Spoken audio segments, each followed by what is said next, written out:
President Biden exploiting another tragedy with an executive order.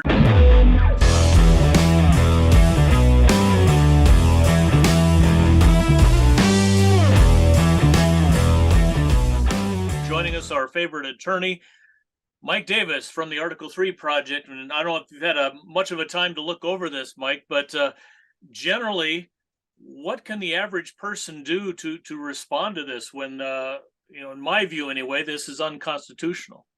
Yeah, I mean, we have to remember that the Democrats are going to exploit every tragedy they can to promote their end game, and their end game is to disarm law-abiding Americans. And they want to disarm law-abiding Americans because it's easier to control the population if Americans are disarmed. That's the whole point of the Second Amendment. The Second Amendment is not to protect. It's not a hunting license. Right. It is to protect us from government tyranny and government breakdown, and we've seen a lot of that over the last 3 years with COVIDians shutting down society over a virus from which more than 99% of us will recover. We've seen across the world, in Canada and Australia, places where they have strict gun control, it's very easy for the government to control their population when they're not armed. In America, that's what's stopping the government from trying to run us over. That's what's stopping BLM and Antifa from the breakdown of government, from these violent mobs from coming after us. So you have to remember, everything Democrats do on gun control is in furtherance of their goal to disarm Americans. And so you have to look at each one of these executive orders, each one of these regulations, each one of these statutes with that in mind. I think this is all unconstitutional, what they're doing. I think this should be struck down. This is clearly trying to burden people's Second Amendment right and 14th Amendment rights to self-defense, including the right to keep and bear arms, both in their homes and in public. So, we've talked in the past about the Supreme Court decision, the New York Rifle and Pistol Association versus Bruin, and it seems like states are ignoring that now. New York's doing whatever they want, and now it looks like our federal government basically is just ignoring that even happened, and just more stuff coming out that's going to turn our good, moral, sane, sober, law-abiding citizens into felons. Yeah, I mean, we saw with the Heller case, I think it was back in 2008, that we have an individual right to keep and bear arms under the Constitution.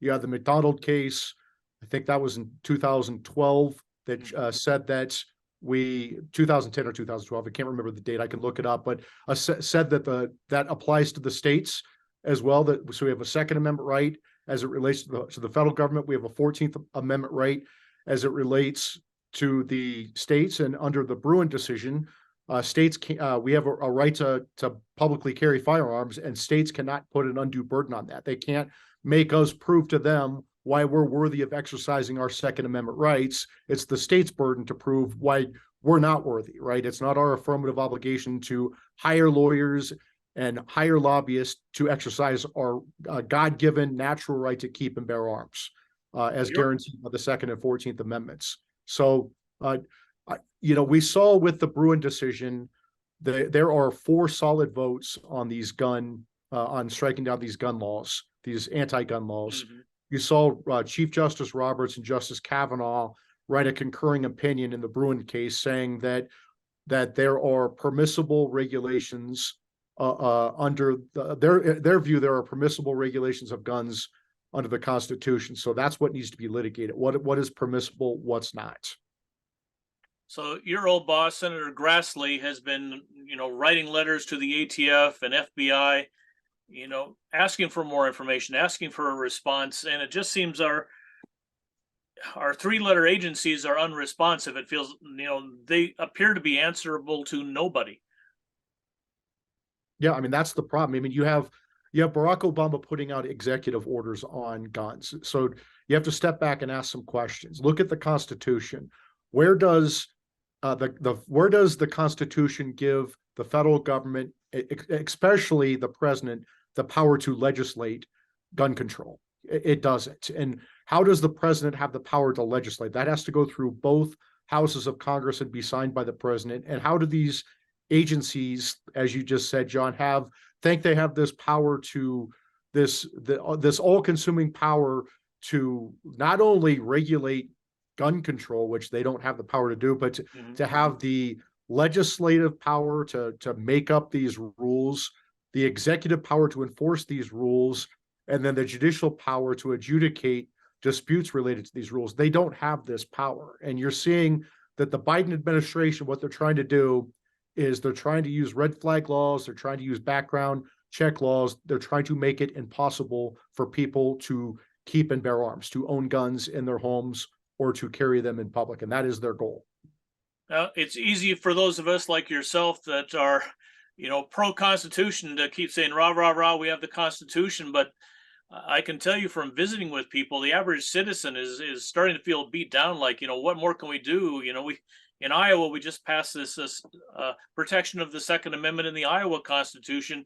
And now this stuff's piling on top. Are you worried at all that the average citizen is just going to say, you know what, I give up. I can't fight this anymore?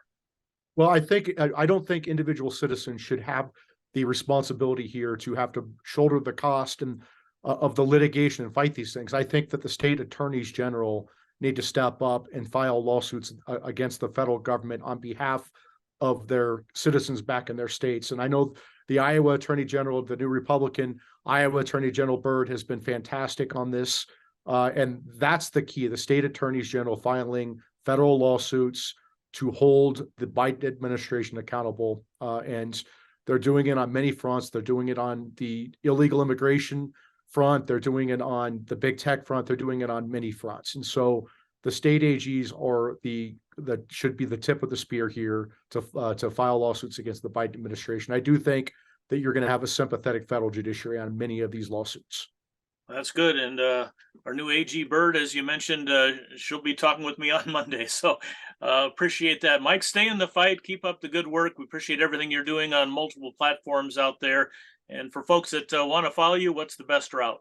Article3project.org, article number 3project.org. And then on Twitter, Getter Truth, it's at article3project, at article number 3project. And my personal is MRDDMIA, Michael R. Davis, Des Moines, Iowa, where I'm from. So good to talk with you, John. You bet. Des Moines' own Mike Davis, thank you very much. We'll be in touch soon. Thank you.